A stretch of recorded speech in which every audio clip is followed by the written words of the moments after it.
स्वाति। तो चलिए रुक करते हैं आज की ताजा खबरों की ओर। 11 अगस्त को जबलपुर के खितौला में स्थित इंसाफ स्मॉल फाइनेंस बैंक में हुई 15 करोड़ की डकैती मामले में पुलिस को बड़ी सफलता मिली है। क्राइम ब्रांच और पुलिस की संयुक्त टीम ने बिहार के कुख्यात डकैत जहांगीर आलम अंसारी, गोलू पासवान और सोना गलाने वाले सराफा कारोबारी हरिओम सोनी सहित कुल 4 आरोपियों को गिरफ्तार किया है। पकड़े गए आरोपियों से 400 ग्राम सोना, डकैती से खरीदी गई बाइक, एक पिस्टल, जिंदा कारतूस, गैस कटर और जमीन के दस्तावेज जब्त किए गए हैं। एडिशनल एसपी जितेंद्र सिंह ने बताया कि जब्त सामग्री की कुल कीमत करीब 50 लाख रुपए है। जांच में सामने आया कि सभी लुटेरे बिहार के रहने वाले हैं। डकैती के बाद यह गिरोह सोना पिघलाकर बेचता था। पुलिस की कई टीमें अभी भी फरार आरोपियों की तलाश में जुटी हैं। मामले की जांच तेजी से जारी है।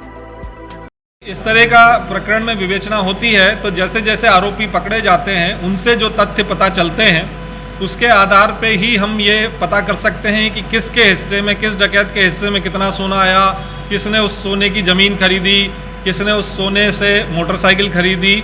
तो ये सभी तथ्यों पर विवेचना चल रही है। जहांगीर आलम की एक ज़मीन खरीदने की 8 सितंबर को 3 लाख रुपए का पेमेंट उसने किया है। उसके कुछ अभी हमें प्रारंभिक तौर पर कागजात प्राप्त हुए हैं। और गोलू पासवान ने एक जो मोटरसाइकिल खरीदी, उसके अतिरिक्त उसने सोना बेचने का प्रयास किया। ये जो हरिप्रसाद सोनी है, इसके पास लगभग जो ये बचे हुए डकैत थे सभी ने सोना गलाने के लिए दिया था। तो अभी उस पर हमारी विवेचना जारी है और आगे कार्रवाई करेंगे। सर, इसके आपराधिक रिकॉर्ड किए जो पकड़े गए चोर? जी हाँ, गोलू पासवान के विरुद्ध 10 अपराध दर्ज हैं, जिसमें डकैती, लूट सभी तरह के अपराध हैं। और उसमें वो फरार भी चल रहा था। जो उसका थाना क्षेत्र है वहाँ से वो फरार भी चल रहा था। और इसी तरह से जहांगीर पासवान के विरुद्ध भी 3 अपराध दर्ज हैं, जिसमें से एक बैंक लूट का भी अपराध है। तो इनके आपराधिक रिकॉर्ड हैं। सर, इनसे कुछ हथियारों की जब्ती की गई? गोलू पासवान से एक पिस्टल जब्त की गई और ये जो हरिप्रसाद सोनी हैं, जो ज्वेलर हैं, इनके पास वो गैस कटर जिससे उन्होंने सोना गलाया, कुछ और अभी विवेचना में चुकी है तो हम अभी उन तथ्यों की बात नहीं कर सकते। कुछ और भी पुख्ता सबूत मिले हैं जिससे ये पता चलता है कि हरिप्रसाद ने अपनी दुकान पर उक्त सोना गलाया। सर, लगभग कब तक ये खुलासा हो पाएगा? देखिए, पूरी टीमें, आज जब हम ये प्रेस कॉन्फ्रेंस कर रहे हैं तब भी हमारी क्राइम ब्रांच की एक टीम वहीं है, बिहार में है और लगातार छापेमारी चल रही है। हम कोशिश करेंगे शीघ्र से शीघ्र बचे हुए आरोपी भी गिरफ्तार करें।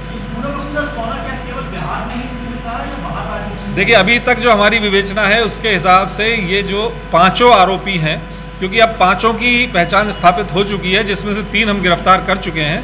5 आरोपी जो हैं वो बिहार के ही रहने वाले हैं, जिसमें से 2 आरोपी शेरघाटी क्षेत्र के हैं और राजेश रविदासपुर में जो गिरफ्तार हुआ है वो भी उसी क्षेत्र का था। और ये जो बच गए हैं वो बिहार के उस इलाके से आते हैं। जैसे ये जो कोलूबार गांव बताया गया जहांगीर आलम अंसारी का, एक नक्सली बेल्ट का गांव है और लगभग ये सारे जो क्षेत्र हैं ये पूर्व में नक्सल प्रभावित इलाके रहे हैं। 2 तो स्पष्ट तौर पे हैं ही। जो 5 डकैत थे उसमें से 3 गिरफ्तार है, 2 की पहचान स्थापित हो गई। शीघ्र उनकी गिरफ्तारी की जाएगी।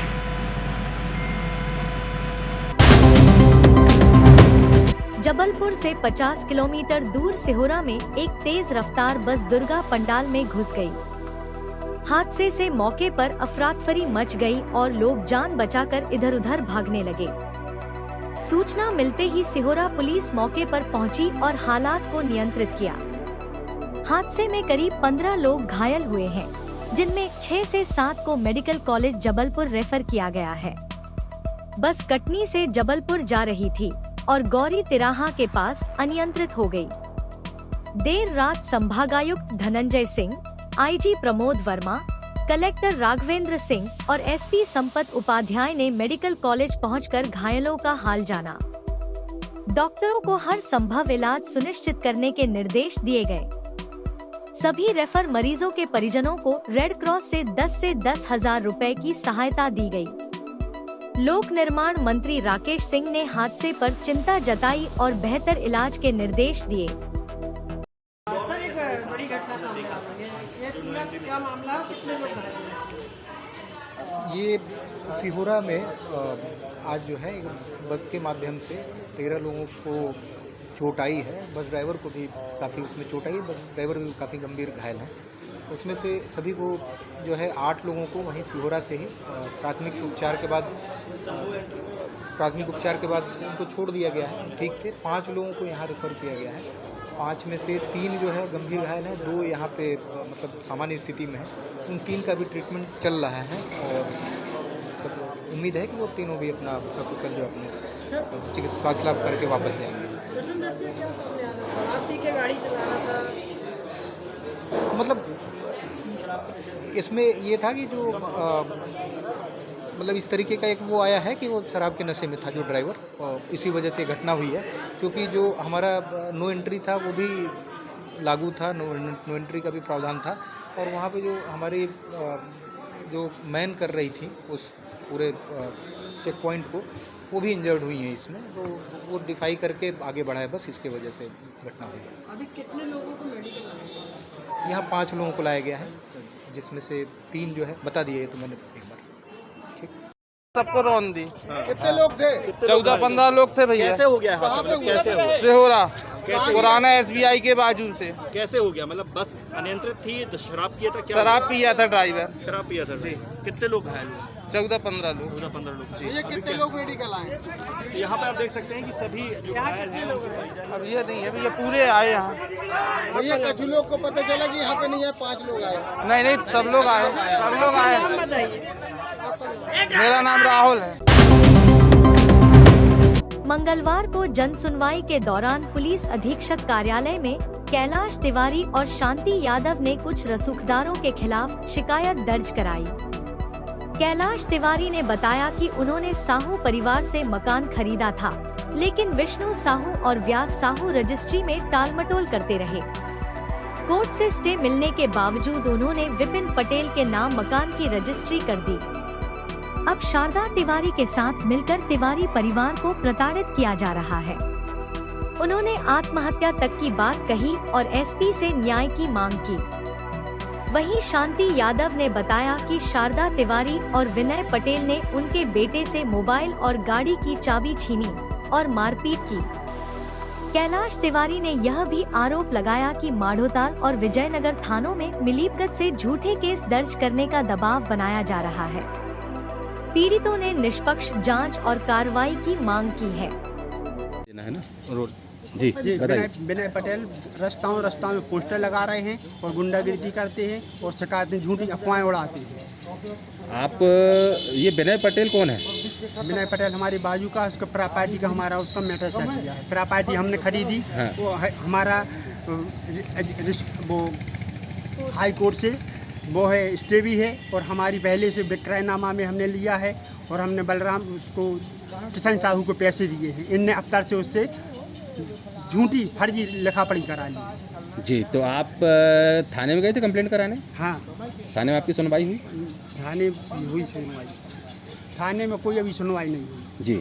मड़ाताल थाने में हमारा पूरा हो चुका था। इसके बाद मैंने विजयनगर थाने में फिर से कार्रवाई की जी। क्या बोले विजयनगर थाने से आपको? अब कुछ नहीं बोले विजयनगर थाने वाले। अभी आप क्या चाहते हैं? न्याय चाहते हैं। कहाँ पर आए हैं? शारदा तिवारी। शारदा तिवारी कौन है? वो नहीं के साथ में है, झूठी अफवाहें उड़ा रही है। क्या करता है शारदा तिवारी? ब्याज का काम। आज आप कहाँ हैं शिकायत करने? SP office. अपना नाम बताइए। कैलाश तिवारी। बेटे के साथ में शारदा तिवारी ने चाबी छीनी। रोड आपके साथ क्या घटना हुई और आज आप कहाँ शिकायत करने आए? SP ऑफिस आए हैं। क्या घटना हुई आपके साथ? हमारे बेटे के साथ कि मैं घर से जब निकल रहा था, चाबी छीने इन लोगों ने। 3-4 लोग थे और गाड़ी की चाबी छीनी, मोबाइल छीना और दम दे रही थी। कौन है ये लोग? शारदा तिवारी। नहीं, क्या करते हैं ये लोग? कौन है ये लोग? क्या करते हैं? गुंडागर्दी करते हैंगे और ज़बरदस्ती मेरे बेटे के साथ बोल रहा है कि आपको भी बंद करा देंगे, नहीं तो थाने में। इसकी थाने में शिकायत किया आपने? जी। क्या कार्रवाई हुई अभी तक? तो लोग फोन भी नहीं लगाए, हमारी सुनाई भी नहीं की। आज कहाँ पर आए हो? SP office. क्या चाहते हो? हमको न्याय चाहिए। अपना नाम बताइए। शांति यादव। विधानसभा अध्यक्ष नरेंद्र सिंह तोमर ने AP सिंह को उनके सफल कार्यकाल के लिए बधाई दी है। उन्होंने कहा कि एपी सिंह ने विधानसभा की गरिमा बनाए रखते हुए अपने दायित्वों का ईमानदारी से निर्वहन किया। सदन से जो अपेक्षा होती है उसे उन्होंने पूरी तरह निभाया और नियमों का पालन सुनिश्चित किया। तोमर ने यह भी कहा कि लोकसभा और विधानसभा का अपना अपना अनुभव होता है और एपी सिंह ने अपने अनुभव का पूरा उपयोग किया। उन्होंने आगामी प्रमुख सचिव अरविंद शर्मा को भी शुभकामनाएं दी, जो कल से पदभार ग्रहण करेंगे। अध्यक्ष ने विश्वास जताया कि वे भी सदन की मर्यादा और गरिमा को बनाए रखेंगे। अलग अलग बातों से आप निकले, बहुत सारे ऐसे पक्ष के भी आपकी भूमिका थी, किस तरह से आपने उसको निर्वाह किया और क्या बताना चाहिए? देखिए, ये मेरा सौभाग्य है कि मुझे भारत की जो संसद है उसमें भी काम करने का अवसर मिला और फिर हमारे राज्य की जो विधानसभा है उसमें भी कार्य करने का अवसर मिला। और दोनों जगह मैंने देखा है कि संसदीय लोकतंत्र बहुत मजबूती से कार्य करता है और हमारे जो जनप्रतिनिधि हैं वो भी सक्षम हैं। सदन विधानसभा की एक अलग अपनी परंपराएं रही हैं, यहाँ बहुत गंभीरता के साथ बहस होती है, सारी चीज़ें होती हैं, तो उसी में हम सभी की भूमिका रहती है।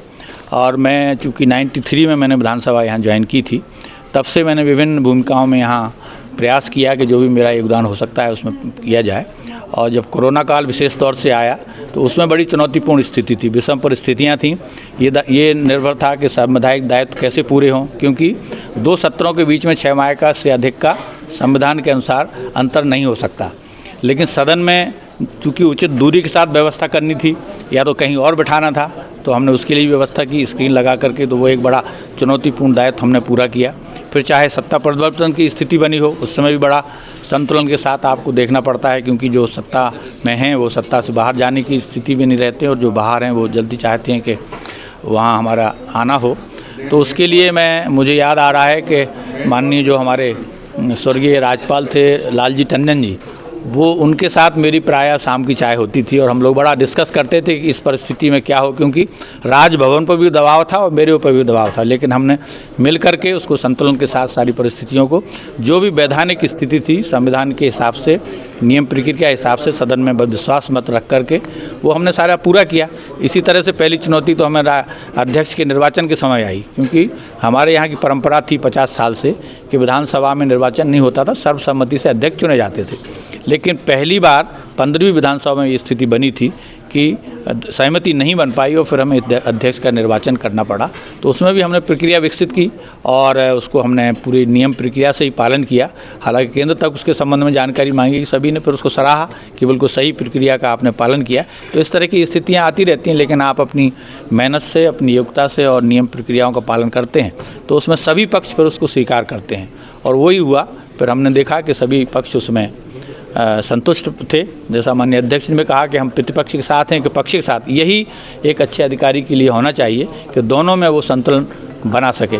तो मैंने ये प्रयास किया कि विधानसभा की गरिमा को बनाए रखा जाए, अपने पद की गरिमा को बनाए रखा जाए और जो मुझे दायित्व मिले हैं उसका मैं अपने पूरे समर्पण के साथ पूरा कर सकूँ।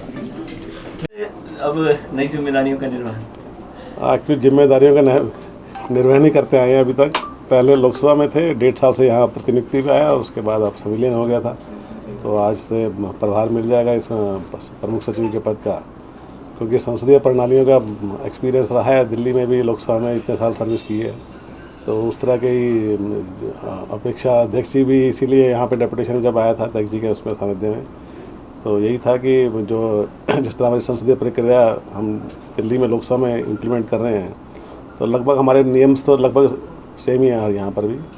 तो थोड़ा सा अब जैसे एपी सिंह साहब, उनका छोटा कार्यकाल दिल्ली में रहा, मेरा ज़्यादा कार्यकाल वहाँ दिल्ली में रहा, तो अपना एक्सपीरियंस से विधानसभा में सदस्य माननीय अध्यक्ष जी को जिस तरह हमें सहायता देंगे, हमारा मेन काम यही है अधिकारियों का विधानसभाओं में या लोकसभा में कि अपने एमएलएस को, एमपीज़ को और अपने अध्यक्ष को नियमानुसार अपनी राय दें और डिसीजन तो वही लेंगे सब।